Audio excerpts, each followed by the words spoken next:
দীর্ঘ নির্বাসন জীবন শেষে দেশের মাটিতে পা দিয়ে আবেগ আপ্লুত হয়ে পড়েন তারেক রহমান।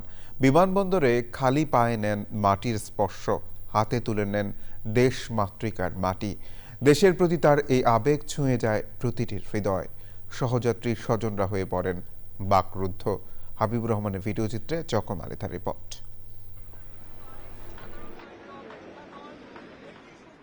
তারেক রহমানকে নিয়ে বিমানের লন্ডন ফ্লাইট বৃহস্পতিবার সকাল 10টার দিকে সরাসরি সিলেটে অবতরণ করে। সিলেটে পৌঁছে তারেক রহমান সামাজিক যোগাযোগ মাধ্যমে ফ্লাইটের ছবি দিয়ে লেখেন, অবশেষে সিলেটে, বাংলাদেশের মাটিতে।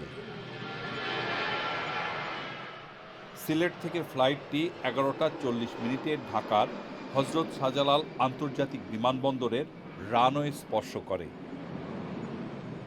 ফ্লাইট থেকে তারেক রহমান তার স্বভাবসুলভ ভঙ্গিতে বেরিয়ে সোজা ভিআইপি টার্মিনালে এলে দলের শীর্ষ নেতারা তাকে স্বাগত জানান।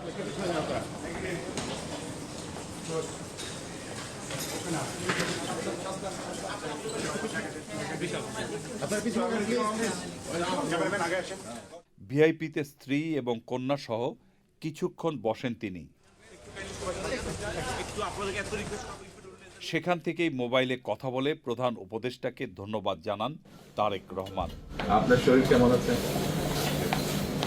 আমি আমার পক্ষ থেকে এবং আমার পরিবারের পক্ষ থেকে ধন্যবাদ জানাচ্ছি। আপনি আপনার পক্ষ থেকে বিভিন্ন রকম আয়োজন করেছেন, বিশেষ করে আমার নিরাপত্তার জন্য।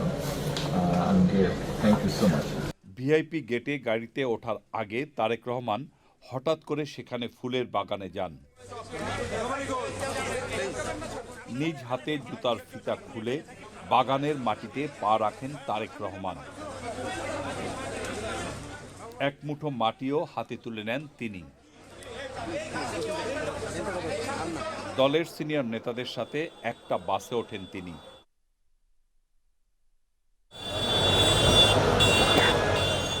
তারেক রহমানকে নিয়ে নজিরবিহীন নিরাপত্তায় গাড়িবহর বেরিয়ে আসে ভিআইপি থেকে।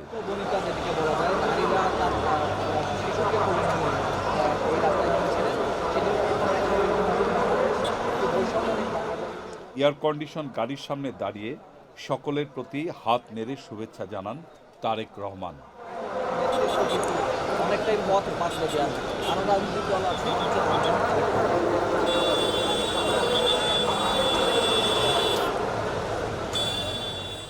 গাড়ি বহর নিয়ে তারেক রহমান বিমানবন্দর থেকে সোজা যান জুলাই 36 এক্সপ্রেসওয়ের গণ অভ্যর্থনা মঞ্চে। ৬,৩১৪ দিন পর লন্ডনে নির্বাসিত জীবন শেষে বিএনপির ভারপ্রাপ্ত চেয়ারম্যান তারেক রহমানের স্বদেশ প্রত্যাবর্তন দেশ জুড়ে সবার মাঝে ব্যাপক আগ্রহ, কৌতূহল এবং আবেগের সঞ্চার করেছে। চকর মালিথা, চ্যানেল আই, ঢাকা।